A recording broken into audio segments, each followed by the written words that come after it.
it foggy outside. All the planes have been grounded. Ain't the fire inside? Let's all go stand around it. Funny, I've been there, and you've been here. We ain't had no time to drink that beer. Ladies and gentlemen, welcome to the Sandman podcast. I am your host, Brian W. Tosh, joined as always by our resident hack checker, Oliver Fullington. Yep. Our producer and co-host, El Hilo del Hack, Tyler Fullington. And the man whose stories got stories, the hardcore icon. He's got 99 problems, but bananas ain't one. The Sandman Hack. How the hell is it going today? Dude, it might be... It's the greatest Philadelphia story ever.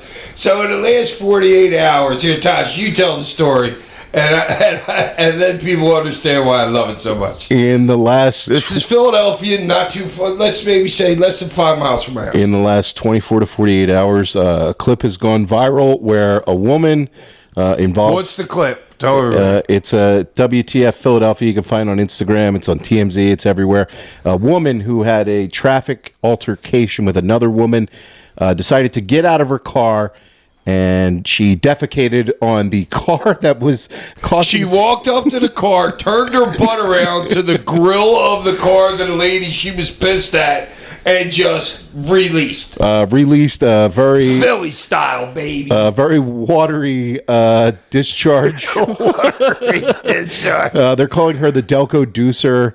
The Ridley Ripper is another one, dude. It's the greatest thing ever. She has... Just goes to show you how... That's why Philly is crazy. That's why we throw snowballs at Santa Claus. It's a different level of crazy. I have never seen anyone shit on someone's car before. Listen, maybe she thought that the car needed a new paint job or whatever, so... Well, certainly. Dude, well, that thing would have ripped off the paint that was on there. Did not seem like a healthy bowel movement. I didn't know if the car was smoking or the poo was steaming. I couldn't really You guys tell. gotta watch it. It's so funny. I can't believe she got back in her own car after doing that and just sat down in her own vehicle with a mud butt. Yeah, I mean, we've all had road rage from time to time, but I think this one... No, it's the greatest road rage ever that doesn't involve a weapon. That could be considered a weapon. No, the way that thing. Yeah, Absolutely. that's a deadly weapon. That is shit. No, it's good shit. This is good shit, dude. Literally. Oh, it's fucking God. the greatest story ever. It's got to be national. It did. TMZ picked it up, so yeah, I'm sure. Oh God, it's very Delco, very Philly for you there. Hopefully. The woman whose car got shit on, she's doing all right. Yeah, speaking of shit, how about the Lakers getting eliminated last night, huh? Yeah, I mean, they're just not a deep team. I mean, it's a 2.5 man team, I know, but just didn't really have a whole lot to fight back with. No, but especially after the big trade, and right after the trade, I bet him. I had a futures bet in for him. You know what I mean? At 15-1 to win it. Yeah, they just didn't have a big though. I mean, you're playing in these games, and you're getting some minutes from guys that just haven't even really played much for you because you don't have a center. It's kind of you're scraping the bottom barrel there. No, you do have a center. He just plays fucking 27 feet from the basket. Who, the Lakers? Yeah. Who's their center? Luka plays center. Luka's not a center. Yeah, but why can't you put him within 10 feet of the basket and post up somebody constantly? He's not a rim protector And let LeBron like that. play out at the 3. Well, you can, but last night they just had a tough time guarding. What's his name? I can't believe that game he had. And it was more points he scored that game than I think he did the whole rest of the series. Gobert. Yeah. But it was too many. Dude, offensive rebound after offensive rebound. They couldn't get a rebound. I think the whole team was spent after J.J. Redick played the starters the entire second half of the previous game, which he got a little flack for. But he didn't have no choice. But, well, I mean, he did have it. I mean, he did have what a was choice. the- what You was don't the have anybody final on that record? bench. The Lakers is thin. It's a thin team. Yeah, and then but it's not like the Timberwolves got like killers coming off Well, their the one, bench. did you see? I heard right before I came in today on the radio, they had JJ being interviewed, and this one reporter goes to him, "Hey, have you ever thought about in timeouts consulting with your other coaches whether you want to put another player in to give another guy rest?"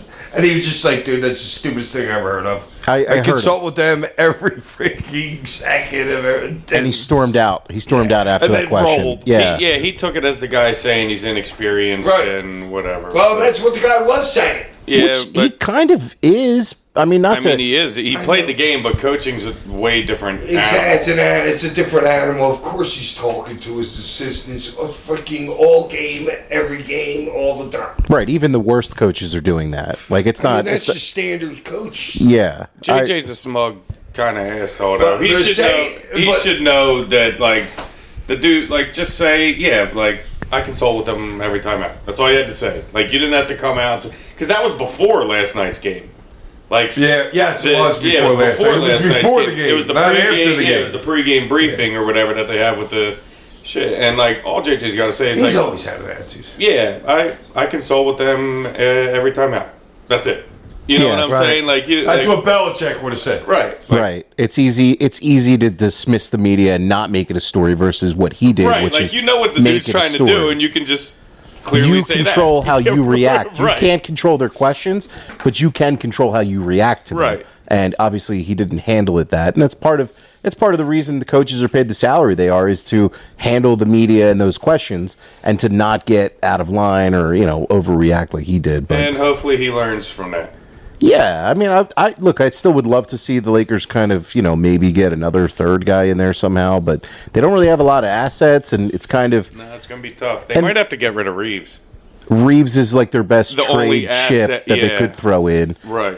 And then the LeBron comments last night were weird after the game. I don't know if you guys heard them, where he was like, "Oh, I don't want to say something because the last guy who did got traded," and he referenced AD, which is kind of like, you weren't in on the AD trade, like, for Luka? Like, I don't know. I would have thought they would have had to have consulted him on that You would deal. think, but Zubaluli. yeah, All right, kidding me? Zubaluli. it was cool. It's cool to see Anthony Edwards continue to really grow as a player as Dude, well. that's kind of like saying that Rodgers had nothing to do with the coach being fired for the Jets. Oh, last You know, year, yeah, it's yeah, like of saying course. the same exact thing. And I know Edwards didn't have a good game last night, but him continuing He had a to. good game the game before. He had a really good game the game before, yeah. Well, they And kept doubling him every time he had the ball, and they kept scoring off of it, and they kept doing it. And I'm watching. I'm like, why are you guys still doing this? I know Ant has scored like 40 points on you last game, but you got to make him do it again. Like, you can't just give him easy bucket after easy. He's just gonna pay. It's 1-2 pass Eat you. basket. Like, Yeah. Yeah, it was. I don't know. The NBA first round playoffs have been pretty fun. I've been enjoying the Nuggets Clippers series. Been really, really good basketball. Yeah, The go Pistons tonight. Pistons Knicks. I'm rooting for the Pistons as well. Yeah. That's certainly a fun team on the come up. They're kind of like the Rockets of the East a bit, where it's like a young team, kind of like not afraid for the spot that they're in. So that's been a fun series, and excited to see whether or not OKC is the real. I mean, certainly they're sweeping, and the Cavs sweeping. Both those teams look really, really good. We'll see what happens. Celtics still out there. But that's par for the course, though, between those two. They were two best teams, like record-wise. Two best in the records, league, right? taking care of Easily. business, first round series, sweeping their opponents. What did they have, like 69 wins or something? They had 60, I want to say 65. OKC had 68, which is Okay. crazy. Yeah. So, I mean, I don't know. It's going to be an interesting playoffs. And the other thing, too, was Giannis and the Bucks getting eliminated, and then his interaction with Halliburton's dad, who Oh, and how did that? It's like he was like talking in his ear, and the next thing you know, they're fighting. he came on the court, and then he was talking shit to Giannis, and No, but right before it, Giannis had him around the neck with his arm and was talking in his ear, and then they got pushed apart. I think that was to Halliburton after. He was talking about his dad. And then Giannis's comments, I don't know if you heard him in the post-game presser. He was basically like, I want a championship. But also I'm like a real humble guy, and like that's not like I'm humble in defeat and humble in winning. I And give Giannis credit for the way he handled the situation with his dad being all up in his face and saying, we do that shit, or we do Right. that shit, like whatever, coming on the court. And I don't know if you saw earlier today that the Pacers are saying his dad is not going to be at any he's away iced out. games going forward. So No, they'll have to do like Big Dom. We'll have to be like an assistant to the coach to be able to be out there. yeah, or Halliburton's just hide dead. him in a suite or something. Yeah, so Yeah. that was interesting stuff. And then also this past week was the NFL draft.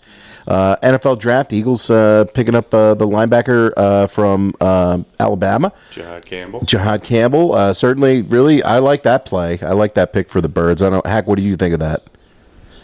Dude, look, it's a draft, dude. You know what It's I'm tough to saying? say, I don't yeah. believe in anybody until I see him out on a pro field. Right. It is just it. tough, but yeah, I mean, Interesting Cleveland trading out and Jacksonville coming in for Travis Hunter. I don't think anybody really saw that coming. no, and they paid a lot for the Jags. Really gave up a lot for that. They said they gave him more than like value. They have like a trade chart for picks and stuff. Well, but they might have had to for that type of player. Yeah. because you also value him as, I think they said they're going to play him as a receiver. But if you even get a little bit out of him as a corner, Me and nickel. right? also. But if you get more than just the value of one player, even if you get like 1 1/4 of a player, it could be a worthwhile trade if And he's Does a he hit. have the speed to be a freaking like an outside receiver? I think Or it's is he an inside? No, he could be out. He's outside. by all projections, apparently he does. And I mean, obviously the Jags offense has been stagnant over the last couple of years where they just haven't figured But it did they out. give him any other help besides that? Well, they have Brian Thomas Jr. from last year. Okay. He was a hit played of a really pick. well. Really good pick. I believe they cut Christian Kirk, or are going to, because they're paying him too much. They lost Evan Ingram, their tight end, so they have a couple of holes. They still have Ridley?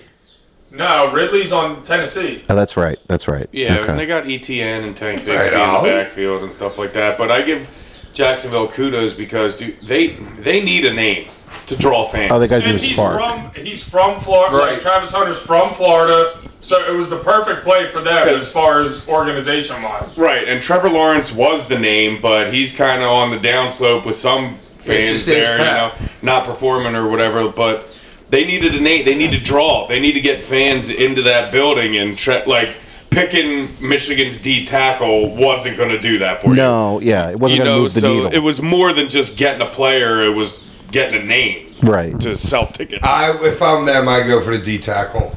I just do. It's probably the safer pick. Of course it is, but I don't know how secure the GM is. You know what He's I a mean? new GM, brand new. Brand new GM. He's like 35. Brand new head coach. Oh wow! So Yeah, they're changes trying to it a make a little. splash too. Did the GM pick the coach?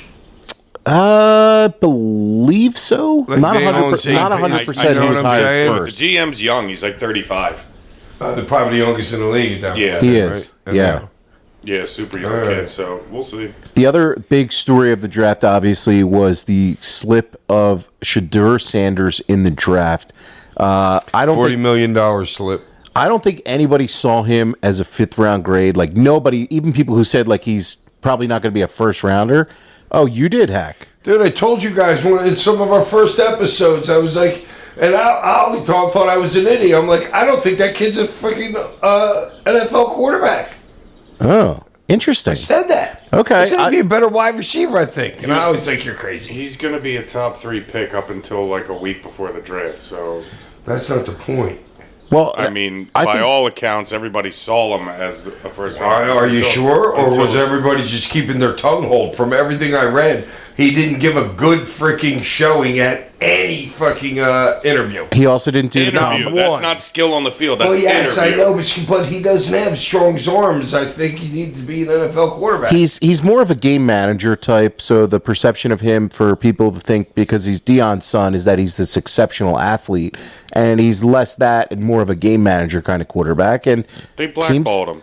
They were showing them Yes, and they blackballed. absolutely. Well, I mean, That's exactly what If happened. you go into the draft and your dad's saying you're going to pull Eli Manning, how is any team going to spend their first round pick on you if they Great don't know point. if you're going to play for them? That's a great point. It's tough to invest in a guy like Yeah, that. it was just a shit show the I way mean, I they don't think he should handled have it. lasted to the 5th round, but they could have been humbling him a little bit by definitely not taking him in the first 2. Like, Yeah. listen, but like, you're going to fucking play where you get picked. Dude, Right. it was, to me, it's just like Timmy Smith and Doug Williams in the Washington Super Bowl. Timmy Smith had 214 yards rushing, right, Pat? Yeah. And Doug Williams, neither one of them never played another game in the NFL.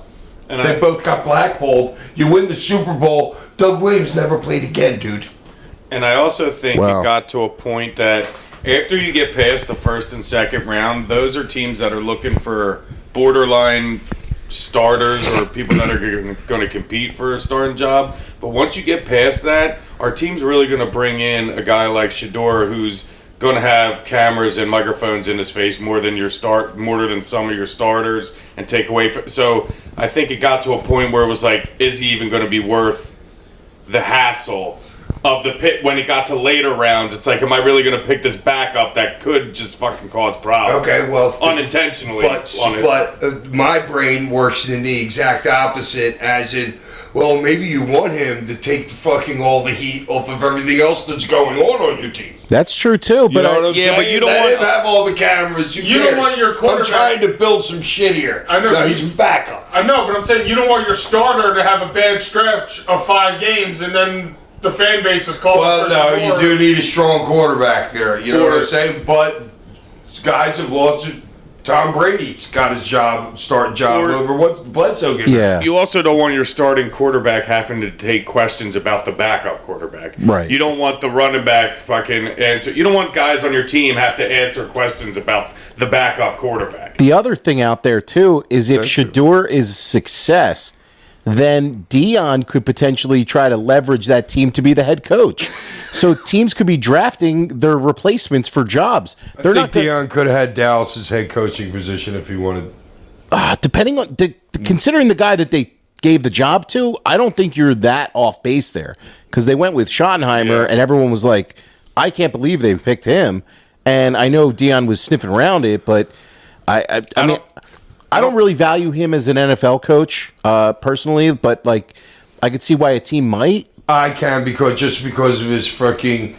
I don't know how he is like college coach, like pro coach, but if I'm a player, I'm way more listening to a Hall of Fame fucking dude to me than a freaking than just some guy that's a 36-year-old freaking just his dad was maybe a coach in the league or something like that. That good dude's been there, done that. Yeah. At the highest absolute level. But does that work in the pros? I I can see definitely in college, but I could see some people in the pros, but like, can you see like, I don't know, like AJ Brown listening to fucking Deion, like, I know AJ Brown's probably like, you couldn't guard me, motherfucker. you know, and I guarantee you that's wrong. Well, I think I'm just saying. I know what you're saying. Yeah, like when you get to the higher echelon of pros, like they're gonna be like, fuck. Like Well, it's yeah, not gonna be as much, but they would respect them though. Well, yeah, I know, but what we're talking about is the people like the coach as in with new people coming in. You know what I Sure. mean? You're going to have your Fletcher Coxes, your fucking, who's our left tackle, our right tackle, Yeah. our center, all that. You know, and you're going to have those dudes. They've all been there for fucking 160 games. Right. It's like, dude, you don't have to changing tell. with that. Yeah. Right. You'd be stupid to try and go in there to tell them anything. Yeah, I think we'll see what kind of a coach Deion is now that his sons and Hunter are not in the program.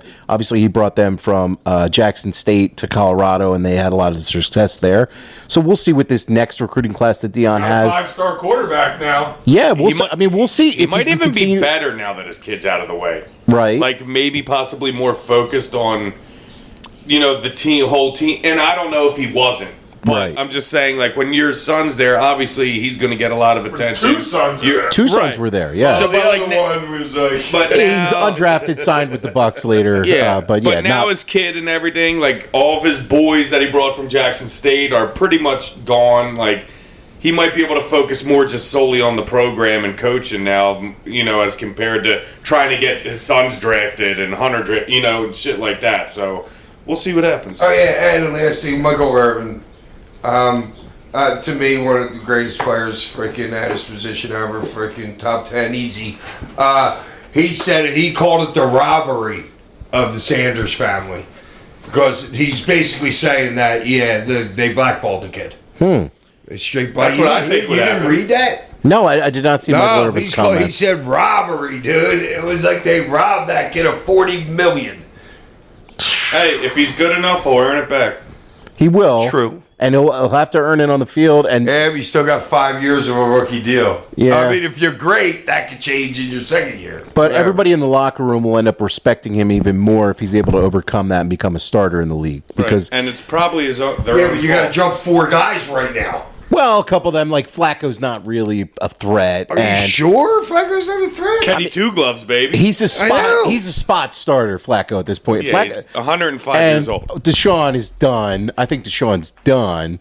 Obviously, Gabriel, they invested a higher pick than they did Sanders in, which I was surprised with. But, I mean, you don't know who's going to shake out for Cleveland. But, we'll see. I mean, it's going to be... I don't think Deshaun's done at all. I think the call was made into Cleveland saying, you better take this fucking kid. We're looking bad right now. Because you don't take Gabriel and then take Shador. You just don't. It doesn't make any sense. Yeah. So you can blackball him to a point... And then I think I think the NFL was getting a lot of backlash, and people were saying that he was getting blackballed and had to step in and be like, "We don't want this to look like a blackball." So, I mean, if you saw the video of their draft room when he got drafted, no, they did not look happy. Nice. Yeah, they did not. The coach, the GM did not seem that. They already had the cameras set up on him beforehand. Well, they always have that hack for every pick in the war room. Made a point of it, then it happened way earlier than it should have before that pick. Yeah, well, I mean, the drafts are weird. I mean, nobody really. There's mock drafts and people who project stuff, and there are gambling lines sometimes for where players are going to go. I think his line was like 21.5, I think, for over under. So people do have like a somewhat of a say of the market. Wait, but to start it was 21.5? That's what I saw. That just goes to show you right there. That's what I saw on draft day last Thursday. So like on like DraftKings or I'm not sure if I might have been on Twitter. I saw that one, but okay. But 21 seems high. Like seems like people know shit already because everybody had him in the first 10 picks. I saw a lot of mocks that had him late first round. When it got to the week of the draft, he started moving back into like the 20s. Yeah, and I saw a lot of people that had the quarterback Dart that the Giants grabbed ahead of him, and obviously you knew Ward was going to go 1. I mean, everybody knew that one. So yeah. This week on the show, we watched ECW Hostile City Showdown 1995. Are you all right, Hack? Are you just thinking about your match? Or you good there, bud? This was a ECW Arena show. We're following this one following Three-Way Dance. So on that show, Woman had double-crossed you to join forces with Shane Douglas. And that show also had the debut of Eddie Guerrero taking on Too Cold Scorpio, as well as the debut of Beulah. So you had a lot. Wait a minute. Did Eddie beat Scorpio his debut? Yes, his first night in the company. Right. Yeah. I like knowing that because usually that's downhill. You go into an organization with a belt. We talked about he won that. The belt off Scorpio. Yeah, we talked about that when we did that show a couple weeks ago, and so this show was done the next week. So we're reviewing that this week here on the show. It started off with Stevie Richards with Raven taking on Mikey Whipwreck with the Shah, Hack Myers. So this was it was an interesting opener. Raven got involved. He was interfering for Richards, and then Whipwreck went to the back and he returned out with Hack Myers and Shah. The most over dude in the company probably at this point. I mean, Hack, honestly, I think he was one of the most over guys in the company at this point. I mean, the way the crowd reacted on every punch. I mean, yeah, he was. So Mikey's got the the evener there. So then with Shaw helping him out, he took over a little bit, and the crowd is doing a big chant for Richard's Daisy Dukes. So the Daisy Dukes were super, super over. They've really helped Richard's look. I just love the fact that was just brilliant, putting him in those Daisy Dukes. Dude, that's all him. Paulie's not saying, hey, do this, do that. Maybe Raven might have been helping him out with his character or whatever, but Stevie, dude, the kid's just great. And the belly cut shirt. And so early, shirts. And this is early, guys. You know what I'm saying? And Stevie's great already. Yeah, this was like a really just fun for the crowd, watching the crowd with the "you fucked up" chant. How did you feel, Hack, as a wrestler, if you ever got a "you fucked up" chant? I only got it once. And what was the spot? Do you remember? I was doing a leg drop off the top rope on the Anthony the Pitbull. Got it twisted under me or somehow, and then I had to get the knee operation in Utah. And they get choked out by Taz. I get the operation in the morning in Utah, fly to the Lulu Temple here in Plymouth meeting, and get choked out by Taz. So the fans chanted "you fucked up" Only time I ever got on a spot you got injured on. Yeah.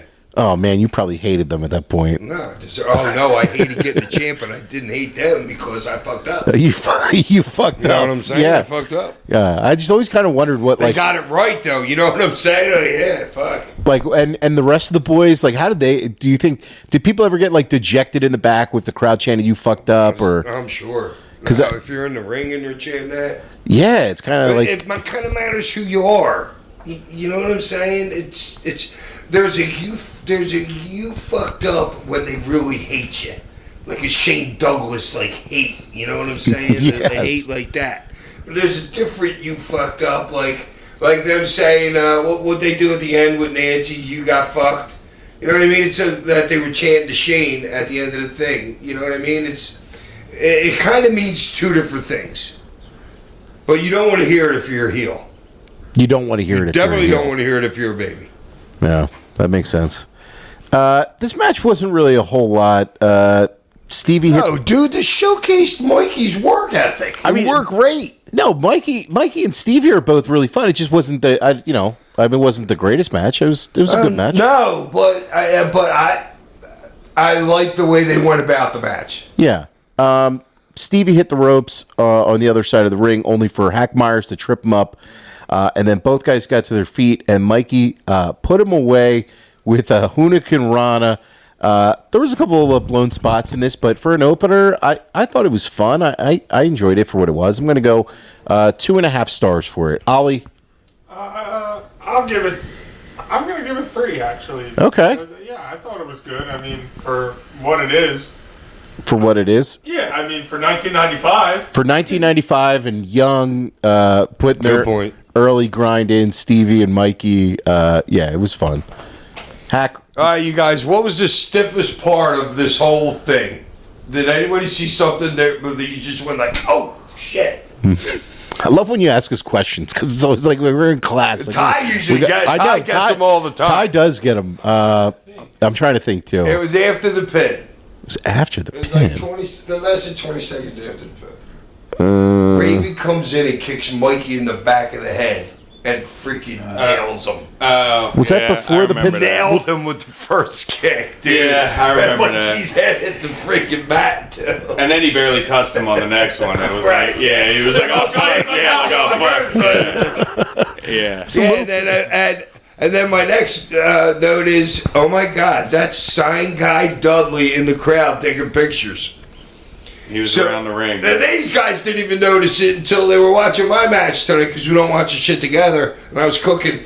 But they didn't even notice Sign Guy. And dude, he was in the frame so much. He was like, it was crazy how much he was in the frame. Did he have a beard? Yes, long beard, hair. The long hair. It looks exactly and a light brown freaking plaid flannel. Wow. Hair was He was down. all over the place. Like Shane's doing an interview, he's like ducking right under Shane, and you see his hair and shit. Freaking happened at Stevie in the beginning. That's awesome. Shouts out the Sign Guy Dudley. So your rating, Hack? Oh yeah. Oh no, 4 easy. 4 easy. Yeah. Okay. I like the Mikey the way. I don't know. I just they're my boys. That's our new T-shirt. 4 easy. They're my boys. 4 easy. They're my boys. Yeah. People say Dave Meltzer has star rating biases, but 4 easy on the front. They're my boys on the back. I tell you that. No, he won't tell you that. Yeah, no, I know you're honest, Hank. Yeah. I'm gonna give it a 3. I thought it was, pretty solid work for 19. And Stevie was bumping his ass off doing, he's doing a really good job, good facials, stuff like that. So, good work for an opener. And I know we mentioned it last time with the three-way dance show, but the mullet Stevie has at this point, it's glorious. Is fucking money. People would. Hey, Ricky Morton's still wearing it. If Ricky Morton is still rocking a beautiful mullet in 2025. I can't wait to see them again this weekend. The Rock and Roll Express are going to be at the TWA? We're going to take Colton and Trashy down there, and Colton's going to sniff some Robert Gibson's ass. Okay, give me your hand. I don't know if he's ready for that. So afterwards, Raven and them, they were joined by the Pitbulls.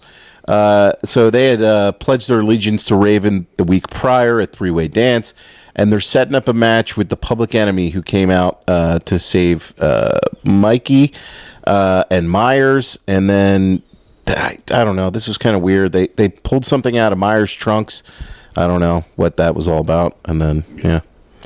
Up next on the show was Tony Stetson taking on... I don't even know how to say this guy's name. Have you ever seen this guy's name before? What was it like? Subo Genjin. Subo Genjin, and he was basically doing a Superfly Snuka gimmick. I was gonna say he was knocking off Superfly. It's the biggest ripoff of a gimmick since the Renegade and the Ultimate Warrior. I actually thought it was a Superfly at first because they come in on the middle of the match or something, don't they? Yeah, it's just the finish. Like, is that Superfly? It just threw some face paint on and was like, "I'm not Superfly. No, I'm Genjin." Yeah. So but did you guys notice anything about this match? Like that Tony was shooting on him? Was he? I thought I recognized that a little bit. Like he was shooting him into the ropes a little fucking hard, like stuff like that. Because he's doing the job for him. But I wasn't down. Right. But I wasn't sure the way. I thought it might have just been bad. Okay, but then the way that it was. When you're after the finish, the kid gets a little bit too happy for Tony's likening, and then he's outside against the rail. Tony goes right after him and crushes him with a forearm shiver. Oh, wow. Because the kid was tiny. Tony was thick then, you know what I mean? Tony wasn't taking no shit from that kid. Okay. Speaking I of love Tony. Speaking of Tony, he'll be at the show on Saturday. Yeah, we're going to see Tony. I can't wait to see him. His wife used to give us our blades all to cut with. You said that They before. were surgical blades. She was a nurse, right? Something like that. Or maybe, she might not be even been a freaking surgeon for her. Or she was cutting coke. Up next, don't out Tony Stetson's wife like that. Oh, Escobar? Yeah. Fucking Stetson was married to She's Escobar? the Black Widow. Yeah.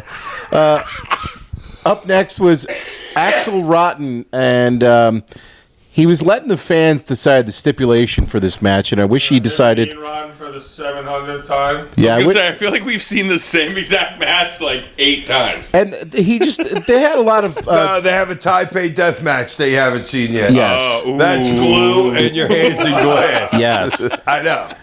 So he was laying out some options. It was fast forward. I watched none of this. Oh, you didn't watch it? Not one spot. I pretty much was once they got into the crowd, it was like a little bit here, a little bit there, a little bit there. I love that he's giving fans options for this match. Like it's going to be any different if they set another stipulation. Like there's going to be a if they different. booed the barbed wire bat. Yeah. Suppose they start chanting steel cage, steel cage, Yeah. and he's like, "Fuck." Yeah. Not in our budget. So he had Paul. He said, "I quit. Loser leaves town. A strap match, a baseball bat match, or a barbed wire baseball match."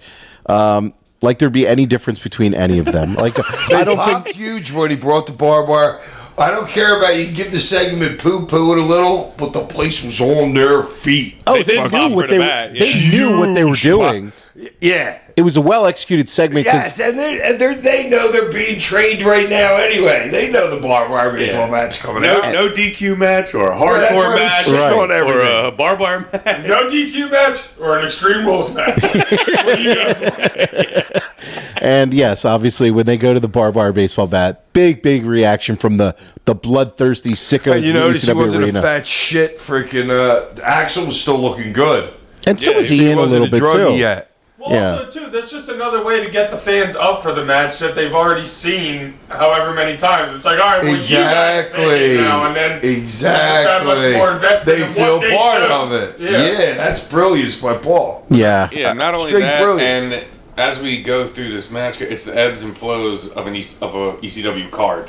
Totally. What you're gonna get, you know, the opener you get, then you get the fucking Stetson Genji match or whatever, and then you got your barbed wire bat match, and then so on and so forth. We'll go over it, but that's like kind of almost the brilliance in like the match construction, like what ECW was. Now that's a great point, Ty, because like ECW was still figuring out what it was at this point, Right.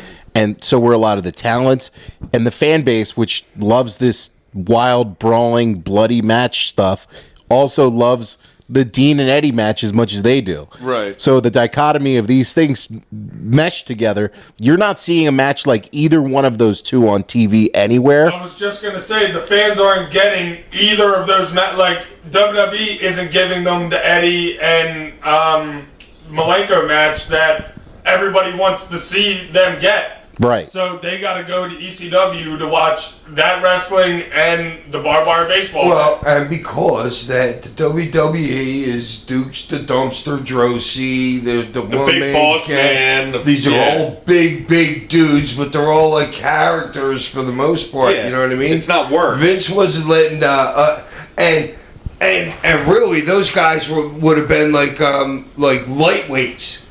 Even in that division, and Vince ended up doing that. I think a little bit later once he bought WCW and shit like that. You know what I mean? But yeah, everybody in Vince's company was twice as big as freaking this still. And WCW wasn't doing the things that they were later doing, which in '95 when they Because Conan wasn't there. when they start Nitro and they start to steal a lot of the ECW talent and really start to take a lot of these guys, it's like Conan was the segue. It was Kevin Sullivan, then it was Conan, and Kevin begat freaking Conan. Right, because then in '95 when Nitro starts, you lose Benoit, Eddie, Malenko. Well, they're lying to Jericho. Shane Douglas. Jericho was '96. Shane Douglas leaves to WWF later in '95. So ECW was always guys. You said this, Hack. Guys on their way down, guys on their way up, and guys in the way in between. So it was an interesting mix of talent always in the company. And obviously, with Nitro starting, it created this giant talent war where both companies were looking for different talents and everything. And ECW was the breeding ground for a lot of those. Ian and Axel Rotten weren't two of those guys that were going to make it to the big show in either Nah, spot. they're not doing that kind of I shit. think There. they're not going to do. I mean, they are, but they aren't. they're not going to do a barbed wire baseball match on Nitro. But yeah, this wasn't much. The finish was a DDT on a barbed wire bat. But Yeah, this is the type of match that I can't even really star rate. I mean, I can give it a couple of shots. I can give it like 3 shots. I think. I don't know. yeah, it deserves a good 3 shots. 3 You shots. stole my shots. Oh, how many shots were you going to give No, it? I can't. I'm not doing them now. You took it. 4 easy. They're my boys. No, not these two. Not these two. Were not your No, boys. because because they stiffed me. I went to work for them in Baltimore, like maybe a couple months before this. They told me they were going to pay me this amount of money. Those two were running the company. I went there, worked with the Rock and Rebel, and then they didn't pay me. They didn't pay me as much as they said. But then after we went to the strip club, they were tipping the strippers, but they didn't pay me who just worked for them. So I had something against both of them just from the door. Yeah, it doesn't sit right. Like if you got No, money. fuck that. If you got money to do this extracurricular activity, you damn sure pay me the amount you said you're going to fucking pay me. That's it. Yeah. I get zeros. The strippers got your money, huh? I know, I'm pissed. You let it. I would have been catching those dollar bills. And they weren't even that good. Is it any different from you throwing it at him or Axel Rotten throwing it at him? It was the Yeah, because principle Axel's of the it. money that he should have been throwing it to me. I would have went up on stage and got naked to get my full pay. We know you would chip it down. Easily. Keep your pants on over here. It wasn't Lauderdale, so Anything, Ty? Any? one for the effort. Yeah, one. Up next, Raven and Richards were out there doing an interview with Joey Styles, and out comes Beulah, and this was really important because you get a little extra backstory on Beulah. And Richards did this entire promo, but Raven, his facials in this tell a lot. So he does a lot in this without even talking. So he's just 300 pounds and pimply all over, or whatever the hell he was saying. Killed it like that. Stevie absolutely killed it. Like he described her as the grossest thing ever. And at first I didn't like it, but then the more he got into it, the more I liked it. Yeah, it was so over the top, and then obviously she's this smoke once he got show. way over the top, I love it. Right. Yeah, it was just it fits and it works. And it gave us our match here with Raven and Tommy Dreamer. So these guys are just going right How at did it open? Anybody remember the opening spot? You guys are killing me. Well, they Never go to been seen before. They go to the back. Oh no, Raven does the dives over the top rope. He does his shitty. Totally misses. He does his Raven dive, which is like the most unathletic dive ever. But I kind of like it because it's like reckless abandon. And he barely half gets over the ropes. I know, but it's such a pussy, cheesy, Scotty spot. I know, but it like kind of it. fits the character almost. Well, no, I'm talking about from a bump wise. Raven's happy to open up like that because he figures Tommy's good, but he just goes right by fucking Tommy, you know what I mean? But he likes Tommy because he's a big, fat fucking catch guy, you know what I mean? So that's why he sets it up then, Scott. If he's going to do something like that, he wants to do it as the opening spot. He don't want to do it later with bloods in your eyes and shit. Right. Speaking of catches, Hack, I don't know if you saw the spot from the TNA pay-per-view over this weekend where a guy did a spot off one of these balcony things that they had set up. Somebody got missed totally. It was 6 guys didn't catch the guy. I got to show you this after the show. Oh my God! It was you will have a field day with this one, man. It was pretty interesting. Back to this match, they brawled to the back immediately, which popped me because Tommy came out bloody afterwards. So he's in the back there. What is he just like? What do you think they're taking their time and just talking for 15, 20 seconds or a minute or whatever, and then just gigged. Gigged. And Joey's like, they're not supposed to be back there, and all this other stuff. Can't they read the sign? Yeah, whatever he said. Yeah, that was great. He did have some really good calls there, and they. All right, hold on. I'm glad you said this. Had some good calls. You guys realize that Joey's not Joey yet. There are so many moves that go by here that he doesn't have a split-second name for it. You know what I'm saying? Yeah, I agree. I noticed that too because I forget what it was in the Malenko and yes, because he's like, what was? He's like, I guess it was this. You didn't have a name for it yet. No, dude, in the Guerrero. All right, we'll talk a finisher that we'll talk about in the Guerrero Malenko match later. I'll give you a perfect example. So they're brawling around the Eagle's Nest, and then ringside, and then Dreamer used the kitchen sink, which is cool. Great sound too. They got out. Yeah, it really was. Couldn't believe it, dude. Some of them kitchen sinks are freaking heavy. I popped for the dinosaur. That was cool. Horrifying. And the carton of eggs. That wouldn't happen today. The eggs were great. Yeah, there'll be a. I was like, is that a carton of eggs? It'll be an expensive spot today.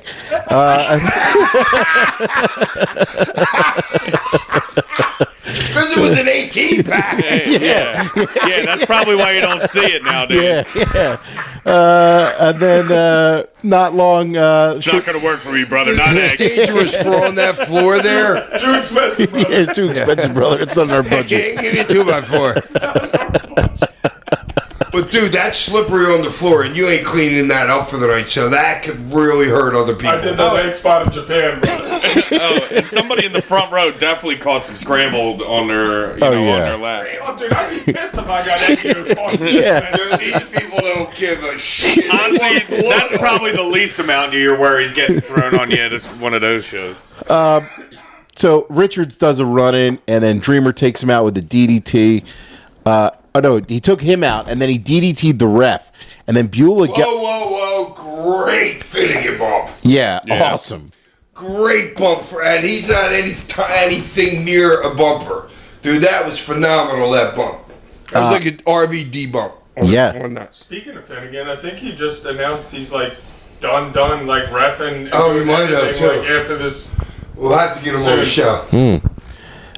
And then Beulah gets in, and then he picks her up, shows off the panties, huge pop, takes her out, and then this was awesome for what it was. No finish. And the crowd. I mean, the finish was the pile driver. The finish was the pile driver, and the crowd.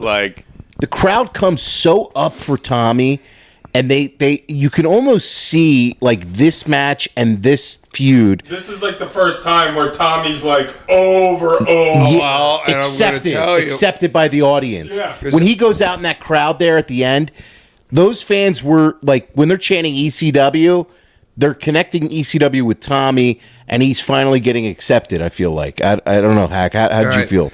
Because I told you guys I'm trying to be more hyper aware of listening to the crowd. It's because I'm usually like, I'm more dealing with the notes and stuff like that, turning the TV off, writing the note, turning it back on. But when those guys first went outside and they went up to the stage or whatever you want to call it, and then Dreamer hits him with something, turns around to the crowd, goes like that, and there's almost no reaction. He did it like twice. But then at the end, after he bangs freaking her with the thing, after he shows wife abuse, you know what I'm saying? Dude, the place went apeshit. I couldn't believe the reaction that he got because I'm not thinking, I'm like, where the fuck's he going? And then after he got like halfway there, I'm like, oh, okay, now I remember, you know what I mean? Place going apeshit. Yeah. But not in the beginning of that match. Not in the beginning. It's one of those like frozen moment in times, like me dancing with the Public Enemy, you know what I mean? It's like something like that helped. One of those 5, 6, 7 things that helped him get to the God spot. Well, and I don't think the crowd felt the feud until Tommy did that to Beulah. Then it actually meant something. Like, because they were like, oh, they were fighting over at summer camp, you know, blah, blah, blah, blah, like, whatever. But once Tommy does that, like, solidifies the feud, like, okay. And it's a heel fucking move, but you're over as a baby in Philly. Right. Shit on my car. Shit on my car, you'll get over shit in Philly. 5 shits, hey?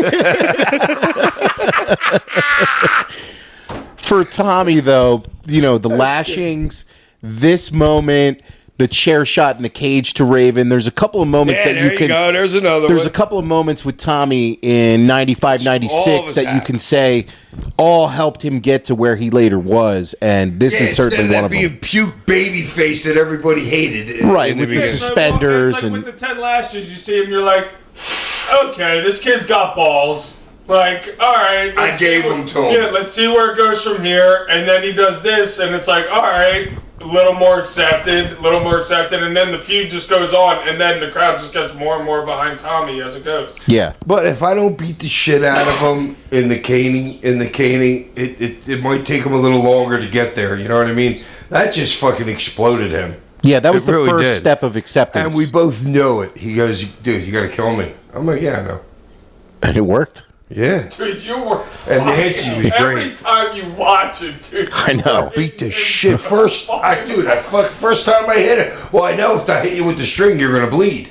So I put the yellow string there, and I make sure that's the first one. Boom, blood, first spot. This match, though, how long did this go, Ali? Like 10? Too long. This was 7 minutes 30 seconds. Okay. Fucking, it was still too long. I enjoyed it for what it was, even with the non-finish. This was awesome for like a ECW walk-in brawl. I'm gonna go 3 stars for it. Yeah, I'm going 3.5 for it. Hack. I got fucking 3 DDTs on Tommy. So Tommy takes the 3 DDTs, and you know how I give people shit like in AEW while they're giving so many, but I found that like they did it.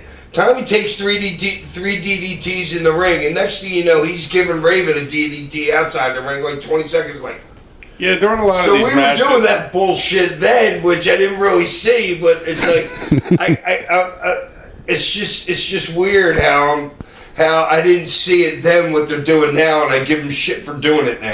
I know what you're saying. But I'm not sure that Raven's DDT was solidified as a finisher at that moment in time, though.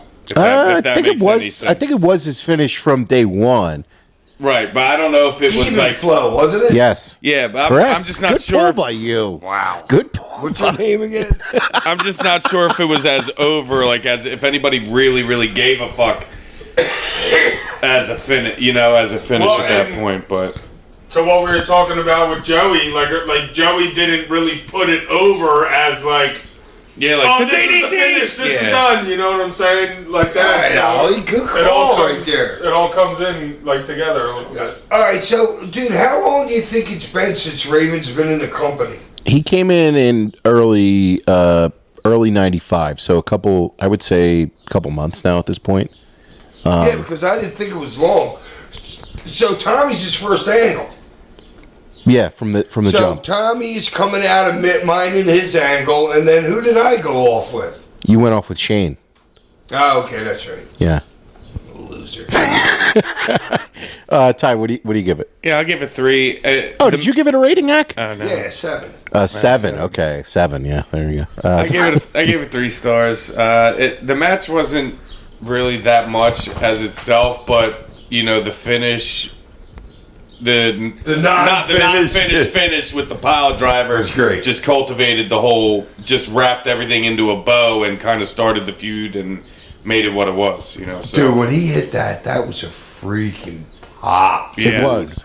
Yeah. Was that our first women was that our first abuse? Like violence on women. Peaches had to be before this. Yes. But I never abused her, right? So had we ever beat up a woman? I think Mom may have taken a couple bumps. I'm or not something sure- Like yeah, that, I'm not but, sure if you nothing said- like that though. Right. She might have got pushed or accidentally. You may have got pushed into her or something like Yeah. that, but nothing like a spike pile driver into the ground. It was off to the fucking races, dude. Brady's getting freaking power bombed from the top rope to a table. Jeez, yeah. Up next on the show, man, you want to talk about a dichotomy from an ECW walk and brawl and the Axel and Ian Rott match and the Pitbulls and the Public Enemy is Eddie Guerrero as the TV champion taking on Dean Malenko. And, man. I just put my pen down. I mean, this You know is what I mean? like What the hell can I write about honest this to thing? God, A couple little hits. I've said this before about a lot of these matches, but you could take this today and put this on TV today, and it would be perfectly acceptable. AEW? Absolutely. Yeah, nobody would shit on it whatsoever. It's just awesome wrestling. These two guys went out there, and do you think they were just calling it out there because that's how it looked? Oh, those two? Yeah. Yeah, but those two know each other so well at this point where one thing means a series. You know what I'm saying? Once we want to do this one thing, that means this, that means this, that means this. Boom, back to the leg.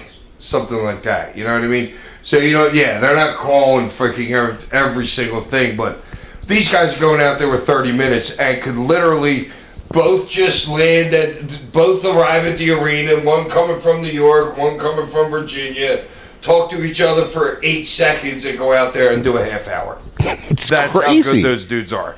It's crazy. Easily. And that's just muscle memory, working all the places they have. Yeah. While these guys are new to the ECW audience, these guys ain't new to each other. These guys have worked all over the world. Yep. They have experience in their all Japan, New Japan, freaking Mexico, Well, and to their advantage, Korea. Them working. This is the first time those two worked against each other in front of an ECW crowd, correct? Yes. Yeah, this is their first. Yeah. So what? And if they've worked with each other in Mexico before, they don't have to talk to each other. They can go out there and do the same fucking match or the same opening sequence that they did in Mexico. You're not doing a 30-minute Broadway in Mexico. No, I'm just saying, as far as going off muscle memory, not having to talk with each other. If you've done it 30 times with each other in Mexico, you can come and do the same thing over here. Even if you've done it 3 times. Honestly, that was probably a night off for them. Right. It was totally. Because they had never seen anything before. They were like, we don't have to give them anything. No, notice they started out wrestling, showing shit. Even in the beginning was nothing. You know what I mean? Standoff. Then they give you wrestling, but they don't even go into the heat on the leg until maybe the 15-minute mark or something like that. Yeah. And then you got freaking maybe 3-4 minutes of heat, then it'll come back, boom, right back to the leg again, you know what I'm saying? And all the shit that they could just wrap themselves around on the ground and stuff like that. Yeah, that's where there was about 5 to 10 minutes in the middle of the match where they lost me, and it seemed like they lost the crowd as well. Well, that was Is that after they kicked out the fan? when the fans were chanting? There was Maybe there was something going like on that, with a fan, but, in the but it was a early little bit match. during the heat. It was a little bit slow for like a heat spot, for like a leg heat spot. I know that's them, but like I noticed they lost the crowd, and they kind of like lost me a little bit. I was like, all right, where are we going with this? And then like it picked back up again, and I was like, all right, and I got back into it, and I mean, it was still awesome. Dude, like it was still 30 awesome. minutes. Oh yeah, I know. 25, That's what I'm saying. I got lost probably for about 25:57. 25:57. Oh, so they lied about the time on this one? Oh, surprise. Like they don't lie about every freaking Royal Rumble. Yeah. They're never. I timed them last year. They're and I never called them. right. They are never. I called them last year. I forgot I have my watch on my phone. You should write into PR. So not that you ever worked Broadway's hack, but when a guy's doing that, they complained that I was going home too early in WWE. They said literally tell Michael Dunn sends it, or Kevin Dunn send it from the thing to the referee, and Kyoto goes up. He goes, Hack, they're not happy with you going home early every week. Said do not go home early. And he goes, can you shake your head like I just told you? And I'm like, yeah, you know what I mean? That's why I like Kyoto so much. It's so funny though that like people, like fans would never ever say, like you can have that conversation out there with the ref and nobody ever knows. As an idea. Kyoto's literally standing there saying they're not happy, Hack. You know you go home early every freaking week. Hack's taking punches in the corner. Like, yeah, I got it. Because he's Come gonna up with get another heat. spot. He's going to get heat if I go home early. That's why he's saying to me, please nod your head like you know that so Don knows that I just told you. I'm like, I got you, dude. I'm still going home early. I love you. I still went home early. I love you. Kyoto's counting like fucking. What's going home early for a Sandman WWF match too? It's like 5 minutes instead of 3. Like, what are you doing? Like, what do they want out of it that you're not giving them? No, like me and Carlito, they wanted like 10 or 11, and I'm like, hey, we ain't going out there What are you doing giving them? 4? What are you gonna do? No, I give him 7. Oh, you give them 7. Okay. Yeah. So they're I give him 7. See, what Carlito knew, it was like, because when you go, like Carlito's easier to work with other people because he got it. He realized that they were pairing us together because we did a talking segment where he blew apple in my face, and then I spit beer in him, and then Rob Simmons comes in and goes, damn! You know, so we both know that we don't want to do shit because we could be married for fucking a year. Who the fuck knows? And he was in no hurry, so then we have this Kane on the pole match, and we're like doing nothing. I'm like, dude, we are doing nothing until the finish. Like 0. Dude, we gotta watch that match. We do nothing. We have to watch this. And we're laughing. We're locked up in the middle of the ring, and we're like acting like we're pushing against each other. I'm like, this is hilarious. Ain't it?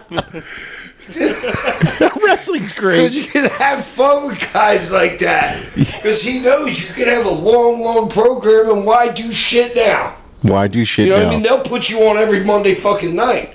So the finish was, I go up, and Magic helped me great there because the original setup, they had it with a freaking a zip tie, and I couldn't pull it off. And I'm like, dudes, are you serious? So I went to Magic, and Magic always helped me out with shit. And I take the cane off the pole. We go down. I don't hit him once. I don't do anything. I like hold it up like that. I said, I'll swing at you. You duck. You hit me with that knees to your back thing. Boom. That was like the one spot we did all that. We got doing a cane on the pole with one spot. Nobody gets hit with the cane. No, nobody got it. I'm like, no, we're not hitting anything. This is probably in the back like these. Got over. I mean. It wasn't like I was passing him on the way out. So maybe fucking Carlito went up To there. your point about like not knowing how long this could go, if they're starting you out with a fucking cane on a pole match, they could be asking you to do a fucking cage match in 2 weeks. Right. It's just like, well, why would I even freaking abuse him with the cane? Well, it's always interesting to hear different. I wonder how Eddie and Dean were getting prepared for their match versus you and Carlito. That is fucking awesome, though. We have to watch that on the show some week. I'm saying Eddie and Dean, the match we're talking about. I'm trying to get us back. We're doing a show, Did I give them an 11 yet? I thought I gave it an 11 The already. finish was a draw. They went to a half-hour draw. I hated that. I didn't like it either. I wanted to expected finish. 5 more minutes, honestly. I wanted a 5 more minutes I as well. expected it. I thought for sure they were doing it. But I'm an idiot. I liked it because then you bring the crowd back. You get the crowd to pay again to come back and see it again. And they ran the match a Well, bunch. yeah, but if you In give them 95. 5, I know, but if you give them 5 more minutes, they feel like they're part of it, even if you go to nothing and still go to a draw. And do another That draw with the draws 5. them into the match more because they got 5 more minutes. Nobody gets 5 more minutes in a show. You know what I'm saying? That brings the crowd even more inside. I hated the finish, but I love the work. I'm going to go 4.5 stars for it. Ollie? This is tough because I'm kind of indifferent about the finish, but I still got to give a 5. I mean, especially for the time that we're in and a match that you can still have today with anybody, and it'll hold up. So yeah, it's got to be 5 for me.